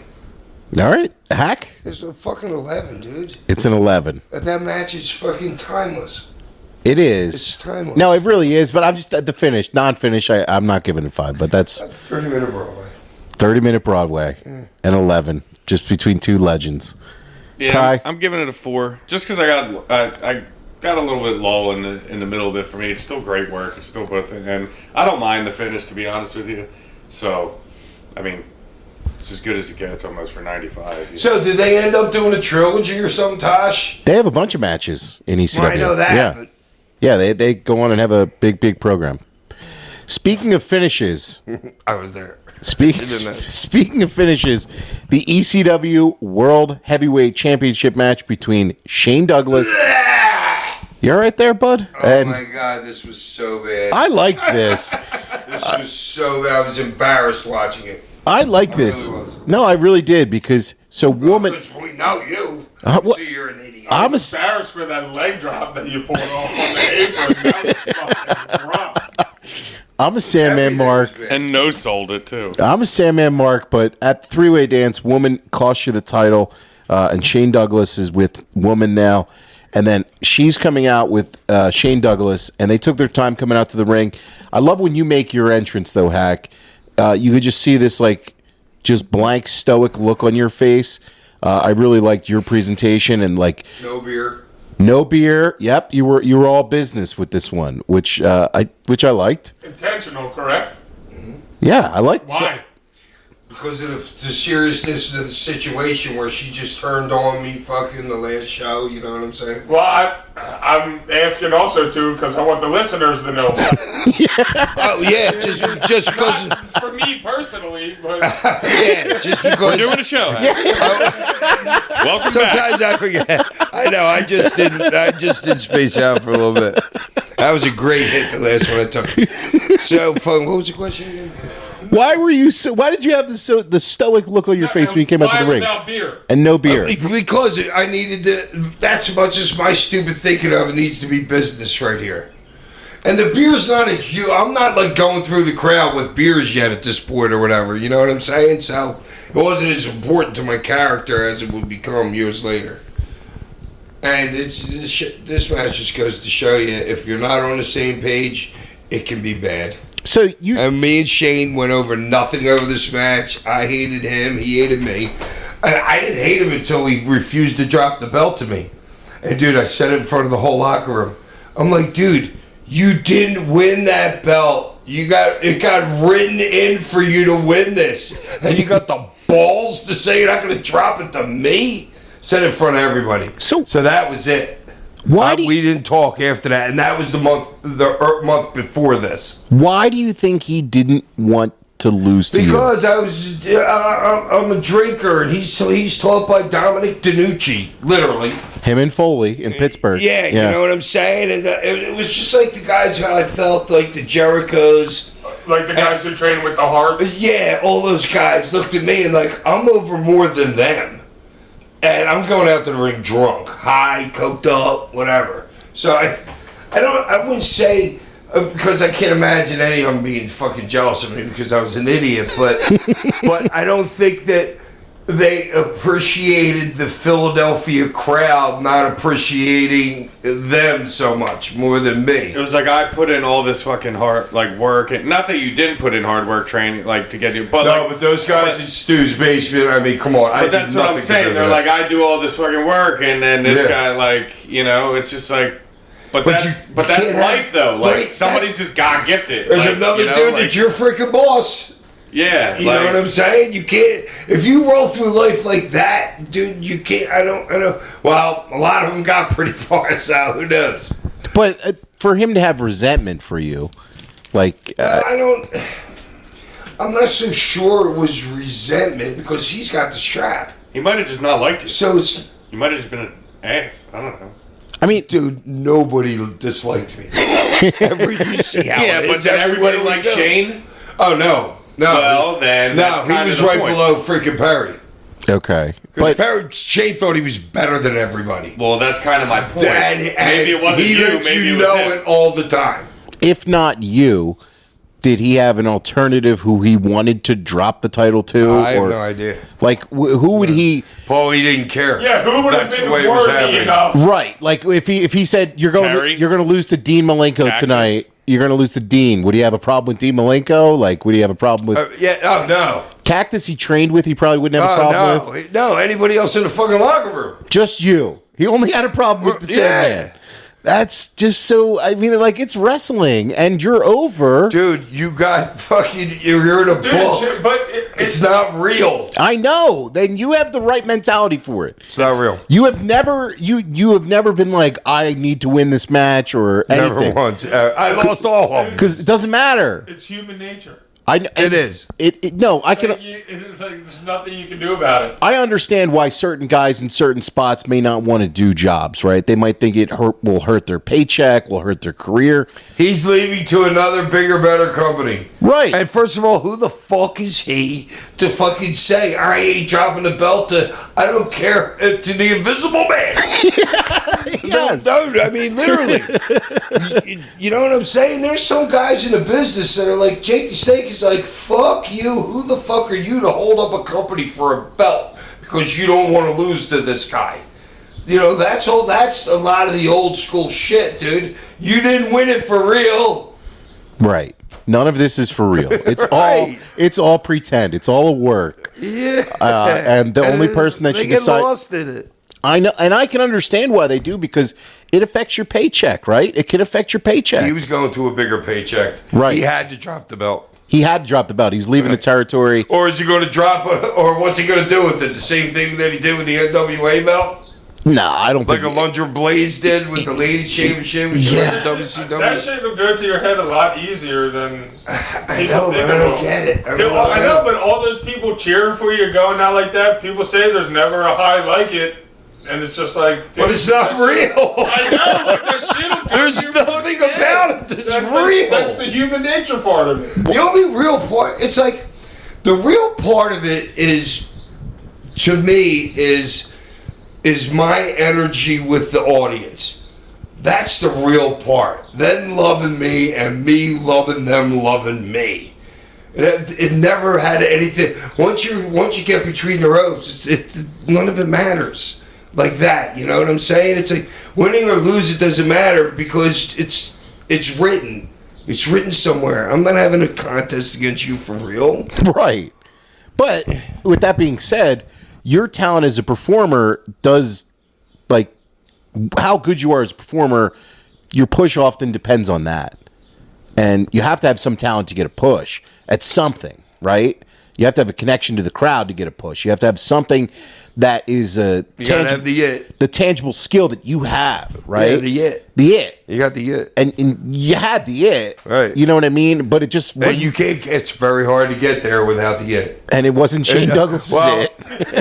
but and ask like Razor Ramon, how many gimmicks did he go through? How many gimmicks did who's his buddy? Razor's buddy. Nash. But Oz. Like some of the Vinny Vegas, some of the ridiculous things, you know what I'm saying? Yeah. I had it easy. Right. You know what I'm saying? You got to be Compared yourself. those guys. You got to be the surfer and then yourself. Yeah. Right. Yeah. But in a very way, easy. Shane kind of got to have it easy a little bit too, because once he got to cut those promos in ECW and really vent and let it all off his chest, he got to become himself. And when he struggled is when he went to WWF, and he couldn't be any of the things that made him great. You're in the land of the motherfucking giants up there. Well, they didn't like him. But they had to make him a teacher, and they gave him the stupid Dean Douglas gimmick. Of course, I don't even know what happened with there, but it's like, to me, well, Shane was the teacher, so they think that, hey, we're going to make him Dean Douglas and have him come out there with, what are those plates you wear on your head when you graduate? Plates? Yeah, the plate that you throw up in the air. The cap and gown. Yeah. Yeah, but there's a certain name. But he would come out with the cap and gown and shit like that. Dude, Shane loves to talk. Oh, my God. Oh, that's the one thing they got right about the character. But to me, it was kind of like their mindset thought that could get over. Oh, we don't have a dean yet. You know what I mean? Seriously, that's the mindset back in them days. I wish you went there in '95 and they made you a Chippendale. That would have been. that would have got over. Dude, I would be. Wouldn't have had a G-string big enough for his nutsack.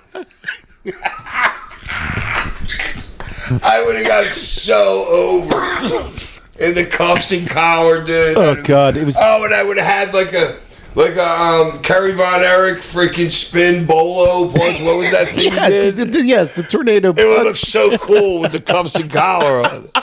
I love how you're doing Chippendale spots. You're already your creative juices are already flowing. I know, they go right away, dude. I can see myself dancing over my dude. Back to the match. So the match itself wasn't really much. Douglas staggered on the ropes. That was fucking horrible. Dude, we didn't talk about a goddamn thing before we went out there except the finish. Well, And that's why it's that bad. I'm trying not to make him look good. He's trying not to make me look good. But now that I watched it this time, I should have been better. I could have been a better professional that night. Okay, so you guys go to the ropes. You were calling a bunch of spots. Yeah. Yeah, I was calling everything to make him look bad. You were going to the When I'm punching him with those uppercuts, I'm calling spots right there. It's the only reason why I'm uppercutting him, so I can talk to him. Yeah, when you're shooting them in, or when you throw him into the ring, Yeah. throw him back into the ring, you call a quick spot when you throw him back into the ring. Yeah. And he fucked that one up. Yeah, Because there's no way that should have turned into a DDT. There's no way I throw him under the I'd ropes. say give me DDT. Yeah, I was sitting there, I was like, that was weird. Yeah, I was like, no, I didn't call that. it was all weird. And the finish. So you guys are over by the ropes, and you finally get close enough. Woman picks up your cane. She's had the cane. She had it the entire match. I'm sorry. I was just gonna say, if you notice that she's not with you, but she had the cane on the outside of the ring. So one of the opening spots, I throw it back that way so we can get outside. She can get it. Well, right, but she picks it up. But I don't know if anybody that's almost like a foreshadowing for the end of the match, you know. And that's Joey said it actually, and that's like almost like her genius in. You know, nobody. I recognize that she had the cane. She's with Shane, but she's got the cane on the outside of the ring. It's almost like a foreshadowing for the ending of the match that no one really, catches like during the whole thing. Yeah, it was early. It wasn't late. I go to get she the had cane. it for a he while. does something, she Set it gets and it forget for it. me. Set it That and was forget all it. Nancy. That whole thing was Nancy. She hits Douglas in the legs. Douglas falls back while he's got you in the crossface. You fall on top of him. The referee counts 1, 2, 3. Sandman is your new ECW World Heavyweight Champion. And the crowd loved it. Crowd loved the finish. I don't know if they loved the finish. Shane a lot. Well, they loved the fact that Sandman was the champion and the woman was back with you I again. think that was more so the pop. Yeah, it wasn't you. Yeah, it was the turn. Well, and I think they kind of half-assed like getting fooled too. Right. You know what I mean? Because none of them called that. No. There's not No. one person in that fucking building that called that finish. After she turned on you the week before, Right. nobody was There's seeing that. no way it's happening that fast. Yeah. Double. Even if they know that Shane's leaving. Right. Yeah. She might be going with him. Right. Yeah, nobody. right. Nobody saw. Nobody saw it. So woman's with you, and then just Douglas is throwing a hissy fit. He throws a chair, turns over a table, Crowd's chanting, you got fucked. and I love the fact that he's selling the loss as like a big deal, though. Even like I I think don't know. He that's threw the chair like a 6-year-old chick down. he He was did. like, He did. It's, like- that's why I called it a hissy fit. Yeah, it it's was like it's a little it was weak. And then the big spot was that he's turned his back to the ring and he turns around and he's holding a WWF Monday Night Raw T-shirt for a lot of heat. Yeah, he had a play in the audience Yeah. that gave it to him. Yeah, so whatever. You alright, delco deucer? You Oh, about he's- to pull something? No, I gotta fucking shit, dude. My body's killing me. Cameras then go back in the ring, and then woman's there with you. And I love how you haven't moved at all, really. So you're still in the ring, soaking up the ovation. That's so cool. And On your knees. I did the same thing the last time I won the belt. with when you beat in the 3-way Yeah, it was before amazing. Rhino took it from you. I love that, dude. Like, Instead of like jumping around like, I won. No.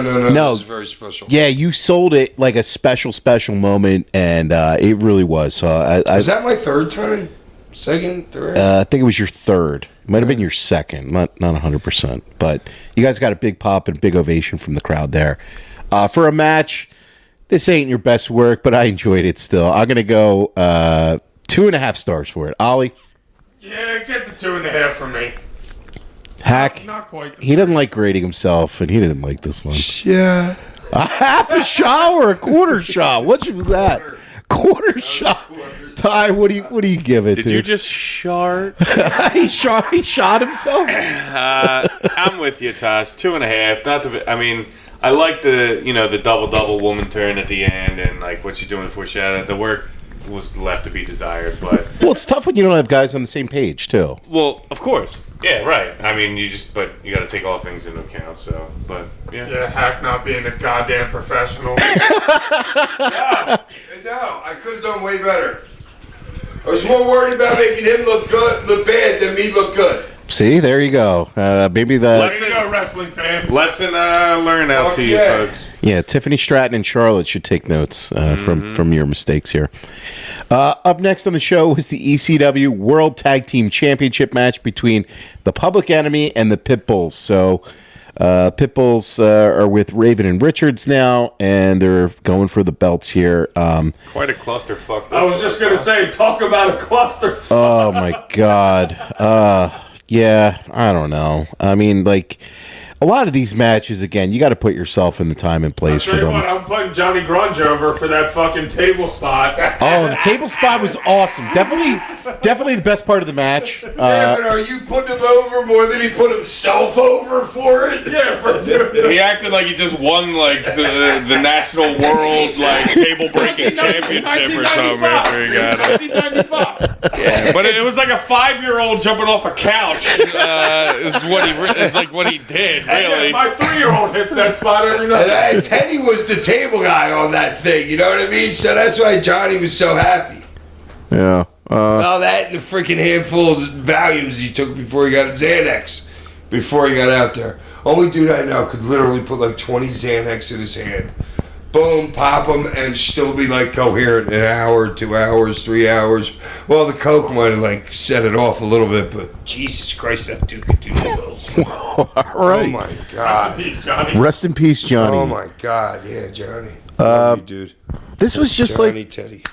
rest in peace, Public Enemy, man. This was a wild ECW brawl. I've seen better. I've seen worse too. So I don't know. I was just gonna say I've seen more. I have seen worse. I don't know. I don't really have a whole lot to add to it because it's not like a ton of work. Do you have any notes, Hack, on this one? None. Yeah, it was. Yeah, I mean, I got PE Johnny table spot. Which the table spot. Well, and the thing that really sticks out to me in the match is that, like, like their names, the Pitbulls, and they have the chains and whatever, but like they don't really know who they are yet. No. You know, and like especially like out there working and like doing moves and whatever, like they don't really know who they are no. yet. Gary does all the work. Tags Anthony in for like one power slam, and then Anthony tags out. Yeah, and it's like you have the Public Enemy who know who they are perfectly and know what they do and everything like that. So that's why the match is has to be a That's a brawl, great point, and it though, is- Ollie. And if you notice, Teddy and Gary pair up, and then they go, "Let's leave Anthony and Johnny together. We'll see what the hell they come up I'm with." glad you noticed shit like that, Ty. When they pair them They'll together, switch like- up every now and then. But it was like Teddy and Gary were like, "Yeah, let's leave those guys. We'll see what the hell they even think about doing together." That's just how it is, though. Yeah. You know what I mean? Like if I like maybe once or twice I work with the gangsters, I'm fucking going with New Jack. You know, just because that's who I think the crowd wants to see more than anything. You know what I mean? Right. Interesting. Or more of like a couple. No, nobody else wants to go with Well, New can Jack. you even talk to Mustafa when he's off the pencil shaving? Oh no! Yeah, well you're right there. No, he would be like dealing with freaking I forget his name. Okay. The finish. Dr. Death's freaking partner. Oh, Terry Gordy. It'd be like dealing with Gordy. The finish of this was a roll up. The finish was actually hilarious. I Like kinda like- Anthony, it was. I kinda Anthony like the keeps roll-up popping up through it. on the apron, and Johnny the sitting corner, with the yeah. chain, hitting him with the chain, and going back. Anthony pops up again. He hits. It felt like they were like going home, and then like he kept hitting him with the chain. It was like, guys, we're going home. Like, That's the feeling that I felt too. yeah. And then they finally like realized, and we're like, oh shit, this is. But over. you got to realize, we don't know like how high Anthony is right here. Well, the thing is, Anthony would like to take combuterol. Yeah. It's the stuff if you have asthma. So he would take that. Dude, he'd start like freaking an 8-ball before the match, and then take some shots of that combuterol so he could breathe during the match. So he's just high as shit out there, dude. Like, Oh my God. Imagine. Couldn't really talk to him much. Like trashy. Yeah, dude, he was freaking wow. When that computer all hit, especially in Japan, Jesus Christ, beat the shit out of me one night with a chain. Oh my I God. love the first, like the press slam into the table. That was a nice spot. That was a Teddy good held spot. on to the rope. He held on to the rope Yeah. too long. I'm like, let go, dude. I think that almost like killed him on that. But I know. I was looking No, for a that was replay. Teddy protected himself. Okay. Because he can protect his bump. If he's holding his hand as his head's over his feet, he can protect it to make sure his feet get all over the way. He couldn't, because Anthony's got to press him, but Anthony's got to have his head forward, and he's got to have enough strength to drop his head right as he gets to the top rope, and then with his left hand push him over. Teddy didn't trust that. That's why Teddy grabbed the top rope. Oh, I'm Interesting. sure. I just felt like he held on a little bit too long, and I wish we would have got a replay. But then I was like, And the table was a little far, and I didn't really see Yeah. the bump. It's funny you said that too, Heck, because sometimes when they're doing like their gorilla presses, I'm like, are they? Because some guys you see them and they do it like no problem. Okay, And then- that's because most of the time the guy on top is posting off his shoulder and helping him 100%. It's very hard to get 250 like dead weight human, but he's posting off of your shoulder, so he's taking like half his weight easily. So he's just doing like push-ups off your shoulder if you're doing that. And even if you're jumping and helping somebody out to get up there, it's still hard as fuck to get something like this. And your arms stabilize 'em. fully, like, And stabilize yeah, him, you dude. You need help from just The about guy's anything. got to post on your shoulder. And then flip and fall through a table on top of that. Like that's a lot. On the concrete. On the concrete, yeah, it's a wild bump there. For a match though, like I said, I've seen better, but this was still kind of fun. I'm gonna go 2.5 stars with it. Ollie, I'll give it 2. 2? Yeah, fun. I mean, not any real structure to it, which I wouldn't expect, but That's an ECW tag. I've seen better from these guys, so I'll go 2. Yeah, Hack. To me, for the structure of the pay-per-view, I thought maybe they could have put that match before mine, me and Shane, and then Cactus, because those two last matches are basically the same match. Yeah. I agree with you, actually. Yeah. Wait, I didn't think about that when I'm watching the card.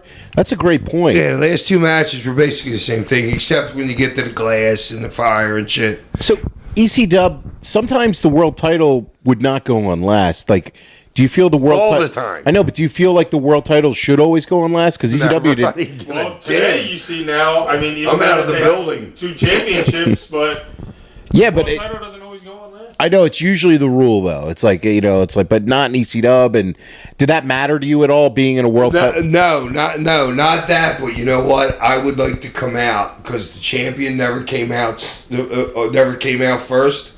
I've always wanted to come out first. Interesting. Because I don't need a guy standing in the middle of the fucking ring with the thumb up his ass while I'm doing a 7-minute entrance. Okay. You know what I'm saying? That's courteous of you. Yes, exactly. Well, like what they Well, it have- just makes that guy look bad. I mean, Yeah, like, it does. he can't do anything. Well, it's like what they have in like a fucking commercial break and Raw and Exactly. His entrance. It's There's- like, what do they do for 5 minutes in the ring? Literally 5 minutes they've been standing in that ring They with do their nothing. thumb up their ass. If you go to a Raw, SmackDown, whatever, that they do an entrance and the lights will go dark. And That they'll go person will dark. stay in the ring. Yeah. You should just do their entrance during the commercial break. Not everybody entrance needs to be on TV. You could and then have more match time. But they love to do the entrances and stuff. It's like, guys, there's got to be a better way around. Yes. No. No. You had the exact way. Well, Yeah. but their thing is they're coming out of a commercial, and then it's like, you know what I'm saying? Because if you got a commercial, and like what you said, you want somebody to come out during that commercial, Right. you still got another 5 minutes to fill. Because that commercial time has to be filled up at some Right, point. but that's when you should do the picture-in-picture at that point. You don't need the sound for the entrance. Yes. So you know can what? do the picture-in-picture. The picture-in-picture should be during the entrance. Yeah, Yes. the commercial and instead entrance. of during the match. Right. Great point. But I Yeah. think they like to hook you with the middle of the match. Well, of And course that's they what they're- do, but you're not turning. There's not a direct show against you right now, is there ever? No. No. Okay, if there's not a direct show ever, you're probably not changing the button, or you're going back to it quickly. There's just all kinds of distractions, though. But I don't know. Especially, Tell me about on it. Netflix now. Yeah. You're not getting off Netflix yeah, but now you either. can't get off. Oh, Right, So that so- makes more people stay there. Right. Yeah. Back to this match, though. Hack, Your what do you give rating. it? What do you give it as a rating? Doing the show. What was it?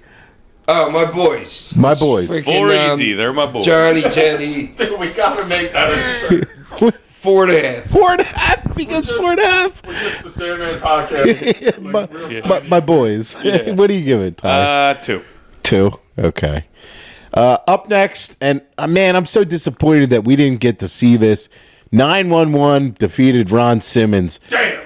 Damn. It's pretty nice looking bad. choke slam. Huh? I think. It's bad. There's a reason I thought it was cut out. That I'm was not, sure- that was the end of 911's career. No, That match. he worked a lot after this. Yeah, okay. But He he was did. never over like he always was. Ron exposed him. 911 still Ron getting called exposed him. today. And his son, how about his son works? And his son's 611. His son's in and his GCW. daughter 1211. His son's in GCW. You met him at Joey's. Yeah, no, the kid's a beast. Yeah, he was doing a lot of. Huge. He was setting up the barbed wire. He was. Yeah, kid's awesome, man. That's really cool. 911 still was it? Yeah, 911's son. Yeah, he must. Maybe be I was drunk. jerking off Robert. Yeah, you were too busy giving Robert Gibson a hand Yeah. job. Pulling your head out of his ass with a plunger. The main event of this show, Cactus Jack taking on Terry Funk. Man, I mean, this is That's just insane. two guys that. Insane. I forgot how insane he was, dude, because I've worked with him multiple times. Who, Terry or Cactus? Terry, he's Ter- insane. I mean, No, both- Cactus is freaking nothing compared to Terry. Both these You don't guys. know what Terry's going to do, dude. It's hilarious that Cactus goes for numerous spots and Terry's just like blowing it off. Like he'll like walk away or like Cactus is setting something up and Terry's Off like the top rope, Terry picks up the table, smashes him in the head. The table goes into the front row. I think that's one of the reasons I love Terry Funk matches Of because course it is. even though like he had his signature spots, Terry Funk was no Terry Funk match is alike to another Terry Funk match. No, yeah, there's no such thing. except no such for thing. just chaos. Chaos. Like, yeah, like, That's the common denominator. Yeah. in it. Dude, he don't care. I'm freaking. I'll tell you. I'm in. First time I met Barry Windham, so I'm in the Fort Lauderdale Armory. Yes. It's Court Bauer, MCW. MLW. All right, you gonna that tell was us my what you- first wrong. You did Let him chose go. it. He likes the story. Two I like the freaking story. a double ring cage match. The War Games. Yeah. Yeah. So freaking, I'm just trying to stay out of any bullshit. So I grabbed freaking Barry Windham. And I'm like, yo, let's just lay here over here while everybody's doing nothing. He's like, yeah. And next thing I know, Terry Funk throws a chair, freaking 30 feet in the air, comes down and hits me right now. like look out or something, but I didn't know what he was talking about. Dude, Terry was nuts, dude. You just see it in this match. He don't care what you're doing. No. He just does it. It No. doesn't figure out into his head. It's just so funny, like, just you and fucking Barry, like... Trying not sitting to there work. Like, yeah, let's just go over here. Yeah, dude, I was fucking so far away from him. There's just no fans or, like, anybody are ever thinking that, like, wrestlers are having these conversations while, Right. like, even these big matches are going on, or how easy it really is to talk to each other like that when you have, like, Right. a War Games match going on. Oh, yeah, Barry was so happy. And I said, yo, man, where are we going after this? What's going on? We got Barry was so All right, happy. DDT. Yeah. And I screwed up when I was going into the building. I opened up the door, and Barry was right on the inside of the door selling pictures. And I was like, oh, shit. This little stuff. But Barry got it, and I had to let him know that I got it. Yeah. Right. You know what I'm saying? Because he doesn't know fucking what's going on. You don't know me from a can of paint. You have that chicken in catering? Yeah, that was good. All right, back bump. All right, here we go. Yeah, Dude, Chris fucking used to say that. Candido. He was out there at a WrestleMania tag match that it's him and Dr. Tom. I think Right. they might have the belts. Maybe working against Pat Tanaka and his dude or whatever. But they're talking about they're trying to make the freaking diner before it closes, before they leave town that night. It's unbelievable. In the middle of ring. WrestleMania. In the ring. In a WrestleMania match. The Cactus and Terry Funk match. Cactus, there's a toilet seat spot, which was awesome. Terry Funk was selling that great. Love That's that. my ass. I Cactus, don't know. Did Terry sell anything great here? Cactus my ass. That shirt was fucking awesome. I know. I'm so glad That's you pointed just that him. out, Ollie. I know. Like, just what a great shirt that was. I don't know what he wrote it with. Was there A somebody there marker, with a Sharpie. I know, but it was wide. It would was take wide. you a while to write that whole thing with a regular Sharpie back then. Listen, son, I want you to write this on the back of this shirt here. So they had I'll wear it. they had a broken bottle, and Dude, hit him a couple times. It was like, doink, doink, didn't break. And I'm like, oh, God. Dude, everybody, that's a real bottle. that's something Cactus would do in his matches often. And I'm surprised he didn't like find a bottle that breaks easily. Like when I mean, What? I mean, some beer bottles break. What are you easily. going to go out and fucking test beer bottles in Some the back beer of the arena? Oh, doink! Some beer bottles break easier than others. What are you doing out there, Mick? Oh, testing beer bottles. Here, give me the Bud Light, son. Give me the Bud Light.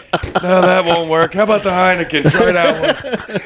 Dude, I was in it was Doink the Clown, but the newest one, Matt Bourne. It was at a Matt Bourne show somewhere by Pittsburgh. Actually, by where what's his name, the famous golfer lives. Montrose, Arnold Palmer? You know, freaking Arnold Palmer. That's what you said, Arnold Palmer. Yes. Whatever. Yeah. So freaking Matt Bourne wanted Sabu to break a Tennessee freaking liquor bottle over his head. It was the sickest thing I've ever Jack freaking Daniels seen. bottle? Yeah, Jack Daniels Okay. bottle. He had to hit him at least 10 times before the bottle broke. It was totally Like, sick. just a thick Oh ass yeah, bottle. that's like, a horrible one. Well, you heard it with the first two shots of this. Can you imagine freaking that liquor bottle No. breaking it over his head? And he had to have it happen. It was just a spot. It had to happen. Well, Funk went to town with Cactus's flesh with the broken bottle in this, which is pretty gross. Yeah, but did we ever really see what he did? Yeah, I mean, well, they didn't have the bleeding a camera little. work, really. Mikey then did a run in to try to save Cactus, and then Great bump over the rail. oh man, Yeah. that was Great guardrail awesome bump. to the outside by Funk to Cactus. Foley was then back in there. He drilled Funk with a DDT on a chair that was broken up by you.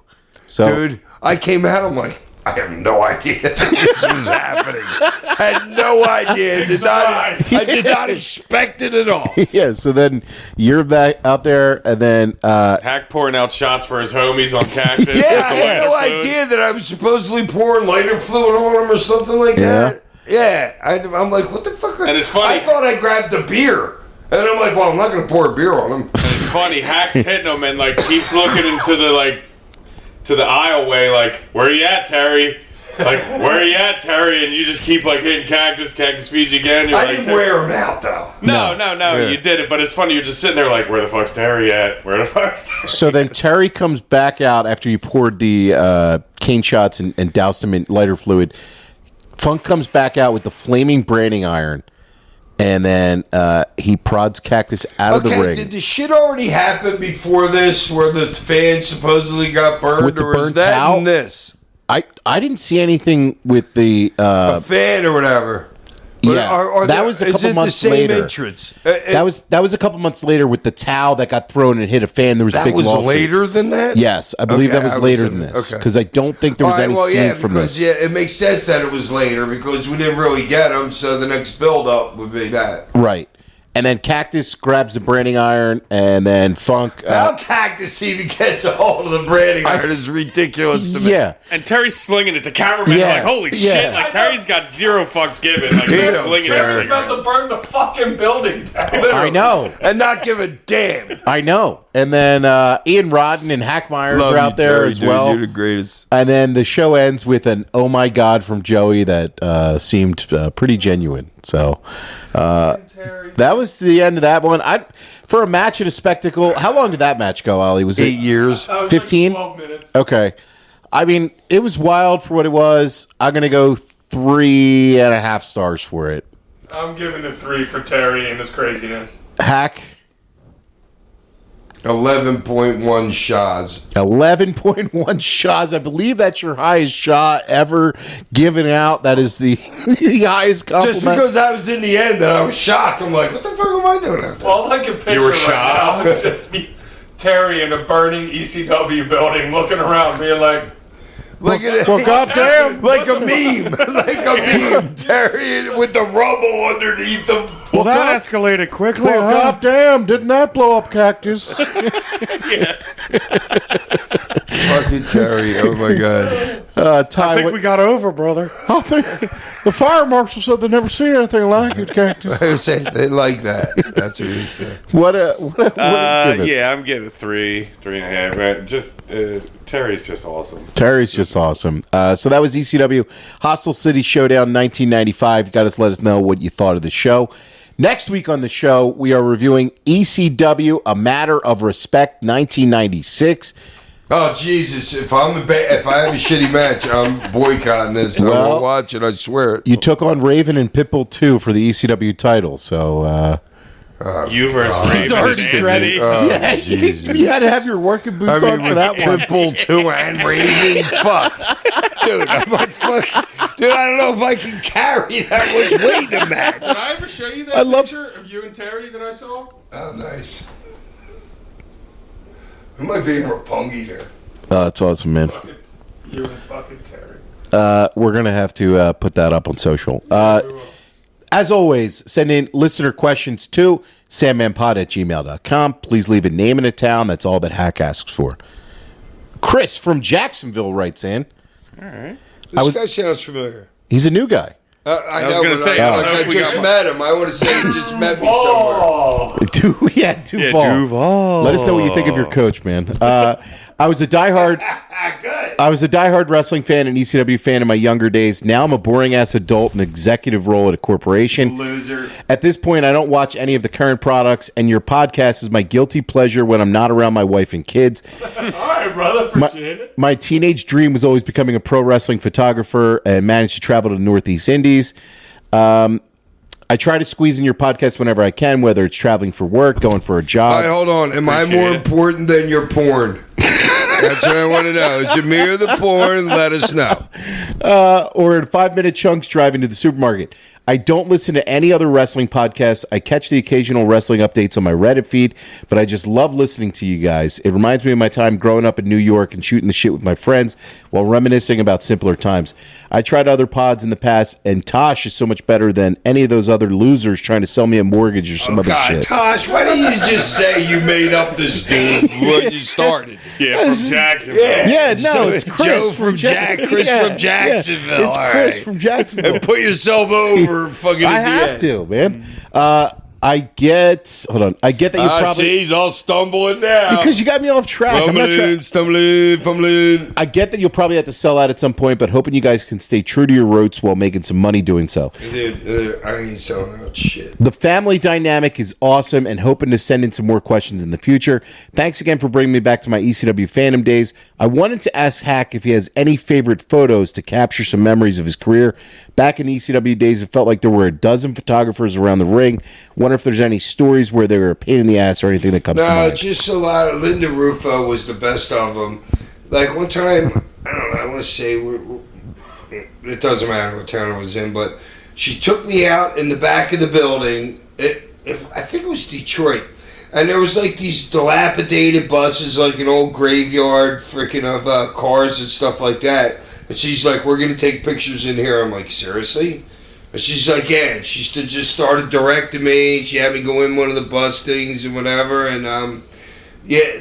And I had this badass Budweiser freaking muscle shirt on. And I was probably a little jacked. So I loved her work. She long, dark haired, like skinny lady. She's out there by ringside. But yeah, long dark hair, like skinny lady. Skinny, We yeah. have a couple of those pictures around. We'll have to post. We have those pinned in our the podcast Instagram, Hack. Yeah. Like it's one of the photos Oh, that yeah, Darkside. look, there you go. It's one of the photos that Darkside put up. That's her. That was that day. These pictures are so badass. Like so, and it's so cool that you shouted those ones out because Yeah, it's like people saying, "I'm gonna tell my kids this was Captain America," like those type of things. Like, No, it was just so cool that I didn't trust her at first. You know what I'm saying? Just because I didn't know. You know what I'm saying? And I'm like, what the fuck? What do we know? I know you're like what? I know you're like pictures here. Or what? Yeah, and then later I just had to put her over like God. But she, her and Sabu, I think, had a thing going. okay. She was a big Sabu fan. Thanks for writing in, Chris. Appreciate you checking out the yeah, show, thanks man. for listening, man. Right back in again. Mike from Northeast Philly writes in, yo, Mike from Northeast Philly here.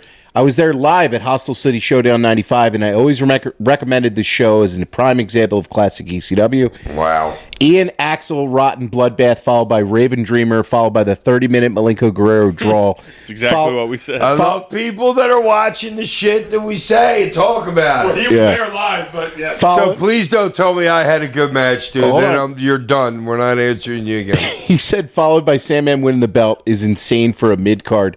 Funk and Cactus put on one of their best matches that night in the main event. Hack, what's the best piece of advice Terry ever gave you? God damn it, Sandman.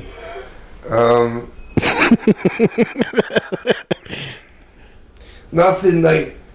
It was probably when he invited us down to go be in his last match for which I'm pretty sure in Amarillo was his last retirement. This was like his 12th, 13th or whatever. We did it on you the know show what I mean? before in Yeah. 97, yeah. And we went out, we smoked a joint, freaking doing the trash or something like that. He probably dipped some advice on me then, but I don't remember. Okay. I just loved being near his greatness. Do you remember anything maybe from like your Barely Legal main event? Like maybe he said it like. Dude, I was calling that. Are we talking about the first pay-per-view? Yeah. I'm just asking because he asked if there was any like good specific advice, and I don't know if like was that the first time you ever worked with Terry? Barely Legal. Yes. I don't know. Was Funk out of the box after that? No, Funk Out of the Box was before that. Okay, so then I okay. worked with Terry, and then we had done a tag against Cactus and Shane. Right. But I wanted right. to put something else over. What were we talking about? Terry Funk The advice. retirement, Matt. Smoking a doobie, taking the trash out. Yeah, we know that one. Yeah. Yeah. All right. Bob from Broomall writes in, Bobby. Oh no, but that pay-per-view. Yeah. I called that whole thing. Barely Legal. The I was three-way. calling everything that was going on in that ring. What's his You've name? told- I you've don't told think us it's that before. Malin. I don't think it's Finnegan. I think maybe it's Malino. And he's begging me to go home. And I'm like, dude, I ain't going home until I do my barbed wire spot. And then I get under the freaking ring, and the barbed wire, they put got all all the those confetti. red, white, and blue freaking Japanese confetti Streamers. shit on there. Yeah. And I was pissed. Oh my God, I was so pissed then. Well, But yeah, hey, we just made it in time. And you killed the match too. I mean, it was fucking awesome. Oh, match. dude, I was scared. Oh, my jump over the top rope, freaking with the cane shot, fucking landed on my feet. I'm a beast. Perfect. Oh no, I was a badass that No, night. you fucking killed it, man. Seriously. Bob from Broomall writes in, "What's up, Southside Hack and the Ashbury Jukes?"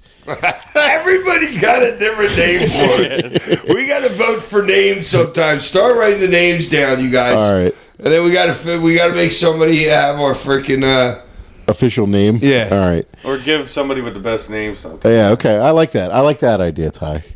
Glad you guys had an awesome time in Vegas. Really enjoyed hearing all your stories. I was listening to another pod, and they talked about how awesome Hack was, and he's the go-to guy at all the cons. It's very refreshing to hear you guys be critical of WWE. Everybody seems afraid to do that these days, and you nailed it right on the head. WWE feels like paint by the numbers. Everything feels the same when in comparison you tune into other wrestling. I actually enjoyed the Jade match at the time, but then I went back and watched the next day, and it sucked. I'm not allowed to have edibles and my pen stiller while I watch wrestling anymore. We tell that to Hack all the time. He says, I went back and watched a bunch of Chris Candido stuff on the anniversary of his passing, and it made me wonder who are some guys you think who would have done well in any era of wrestling. He's definitely one of them, and I would like to also say FTR. Thanks as always for the pod. I also cleared out Drummy's bar tab. Cheers. nice. Wow. All right. I'm sure Drummy will appreciate that. tonight. There you go, Drummy. Guys that would be good in any era of There's wrestling. Tons. I'm gonna say- there's just so many. I'm going to say Samoa Joe, though, because I could picture him in world class. 1940s. I could picture him in the 40s. Easily. I could picture him in world. Circus act, big dude. Yeah, I could picture him in world class or mid South or Memphis, or I could picture him in 90s WCW or late 90s Attitude Era. I could picture Joe in any time period of wrestling. So that's gonna be my pick. Yeah, that's a good one. I'm gonna go Bam Bam Bigelow. Oh wow. Kinda almost piggybacking off the reasons you kind of said with Samoa Joe. Bam Bam did work a lot of territories. He did work everywhere, Japan, in the States. Yeah, Bam Bam, absolutely, man. All timer. Rest in peace, Bam Bam. Hack, who do you got? He's thinking. Go to Ty here. I was really hoping you were going to come up with one so I could have another minute to think I know, here. dude. It's tough. There's so many. Yeah, That's a whole show, that question. Yeah, there's so. All right, let me think. I'm going to go with somebody ECW. That could go anytime. I'll go with Cactus. Cactus, absolutely. I think Cactus could work anywhere, anytime. I mean, and adapt with everything and get his stuff over as well too. So I think he's one that came. I go. You got it. Yeah, go ahead. I had one for you. Probably Chris Hamrick. Chris Hamrick. Wow. That dude could work any freaking, I don't care, 1910 circus. He's got that freaking look, dude. All the way to, and he can work his ass off now. I would have loved to have seen Hamrick in an AEW. Yeah. Because he could bump his ass off. The one bump he takes when he Through goes the out, ropes. I love it. It's one of my favorite bumps in wrestling, man. And he's Dude, that's a hard bump. yeah, it is. Dude, gotta that's make sure a your feet hit hard-ass first, man. Bump. Yeah, it is, and that's one of his signatures. I know, who signed every up for match. that? I know. That's like Cactus when he used to do that running off the apron freaking spot onto the concrete before there was mats there. Crazy. Every night of the week. Well, Terry did it in this show. He gave him a flip onto God, his that bump back was bump awful. onto the concrete. I know. It's Yeah. why are you doing this? Who was your other one? Another dude I gotta say is Steve Corino. Oh yeah, absolutely. I could see him working the freaking. And with the look he had too, anytime, anywhere. I Yeah. can see him working the midway. Because this is what you would do. Like Carino, you know what the midway is at a carnival? At a circus? That's where you're shooting baskets, throwing rings. Right. That's called the midway. So I can see him barking in people to come in and do his shit, throw your ball into the basket, and then go over and be the main event and wrestling that night. Yeah, anybody walking by, look at this Because guy. he's Yeah. got the mouth, you know what I mean? And the mouth is everything then. He goes against the big strong guy that night, every night of the week, you know? I can totally see it. Great question, Bob. Awesome question. Heart Attack Rick writes in, Ricky. what's up? Hey! What's up to that loser Rikishi wannabe Hack and my fellow Tommy Ball gobblers? Wow, Rick's coming. I called you Rikishi wannabe. Rick here, back at it again. Rick getting some heat. It's unbelievable. It's the unbelievable Shaman to Mikey's rescue. Seriously, though, Tosh, what the fuck is with you guys in rubber suits? I getting you one next time we meet. I'm making you put it on, brother. I have no idea what he meant. And next up is another boring, rotten, bad breed singles match. At least the Guerrero-Malenko match was hella sick. The Funk and Cactus match was decent, but I love tearing into Hack this week. To start things off, what is Hack doing in the aisle on the way to the ring? Praying to the kendo stick gods, or was he telling it to "You're going in my ass tonight, you sexy piece of wood"? Thank you so much for even bringing that up. Because I think at this point I didn't have my standard Sandman, my right hand over my head. So I must have been watching like a kung fu show or something like that, and somebody did that, like the way I was doing it. So that, and I don't remember doing it much after that or whatever. But I was thinking the same exact thing. What the fuck am I doing? Then you got Shane Douglas blowing snot rockets on Nancy while Hack is being He-Man in the ring, saying "I have the power." And finally, I have. Why is that what he would do? Yes. Oh, that's great. And finally, I have a Hack check for you guys. Hack takes a chair from an audience member and bashes Shane's head with it. When he said a couple weeks ago he never took anything from the crowd during matches. Well, he... All right, well, you just got fucking yeah, he-sunned yeah, by he Heart did. Attack No, Rick. wait a minute. No, dude, I don't think I would say that. I've taken shitloads of stuff from a crowd. I think in one episode we asked about like fans bring the weapons if you would ever use them. And you said that no. was other guy's thing than mine. I'm not going to use Dreamer's freaking thing. You know what I mean? Because he's the innovator of violence. So maybe that was part of that. Now on to this week's question for Hack. Oh, God. Oh, wait, we're getting to the question Yeah, we're now getting to the after all question. that? All right, Rick. Yo, Hack, how tall is this guy's lifters? He makes you look like that fucking midget Taz, and it's a picture of you and the I'm 7-footer. Oh, the I am 7-footer guy from WrestleCon.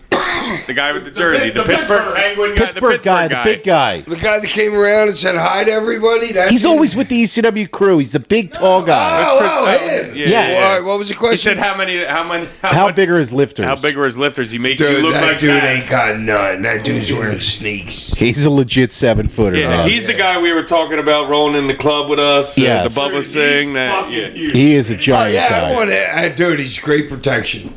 Yeah. He's a great dude, too. Yeah, Great- he's cool shit. great I don't guy. know his name, but I don't know anyone. Gigantic Pittsburgh fan. You'll 7-footer, never- dude. You'll never see him without it. I know. Todd, one of you said to me, "Does that Me. dude ever wear nothing me. but a Pittsburgh?" It's always that, and it's I'm a 7-footer on the back. But that's his thing, though. Dude, it's like It's the wine shirt guy. Everybody would get mad back in the day at Howard Eskin because he would Pat. You remember this when Eskin would wear his fur coat on the sidelines? Yes. But the reason he did it is because anybody in the building can pick you out wearing that fur It's jacket. genius. Totally genius. Yeah. Up next is Like 7 foot tall wasn't enough. yeah. You got to put on a Penguins Yeah, but jersey. still. Yeah, yeah. No, it is. It when you're at WrestleCon and there's a ton of big guys, it's some way to identify yourself and stand out a little bit and stuff like that. So, Johnny from San Antonio writes in. Johnny. What's good, fellas? First off, I want to give you a shout out to each and one of you guys. It was dope to finally meet y'all. It was dope to finally meet the dude who was the reason for my high school debauchery. Hack was the sole reason I smoked Marlboro Reds and drank Budweiser for the first time. Thanks for putting my boys over huge. Plus, you shouting me out on last week's pod showed me how over I was here locally. My wife's coworker had told her how one of her old coworkers listens to the pod and recognized me and my family when you That's guys were talking great. about WrestleCon. That's awesome. That's really cool, That's man. fucking awesome. My question for Hack this week, with this week's Dark Side of the Ring featuring Hot Stuff Eddie Gilbert and Hot Oh, Stuff. that's right. I watched that one too. You got remember that's the one we were talking about earlier. Yeah. Superstar Billy Graham and then Hot Stuff. With Hot Stuff and Hack working Philly at the same time when Gilbert helped Todd book, does Hack have any stories of working or partying with Gilbert?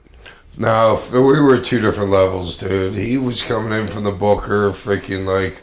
We're basically kind of world renowned. Even he'd been to Japan, he'd been everywhere, fucking, and he'd been a booker. So yeah, we weren't. I was friends with Todd, but I wasn't privy yet to shit like that was going on in mine and Todd's early relationship. Gotcha. Okay. Thank you, Johnny. He says, Thanks, Johnny, as long man. as you guys Johnny. continue to drop on Mondays, I'll keep tuning in. Thanks, Holla, bro. holla. Thank you, brother. As always, guys, send in listener questions to sandmanpod@gmail.com. Next week on the show, ECW, A Matter of Respect 1996. But before we go, Hack, the cane of the week or the toast of the week? Oh, the shit lady's getting both. The shit lady easily can earn both right here. The Delco Deucer, the Ridley Ripper. Shouts out to you. She earns both this week. Peace.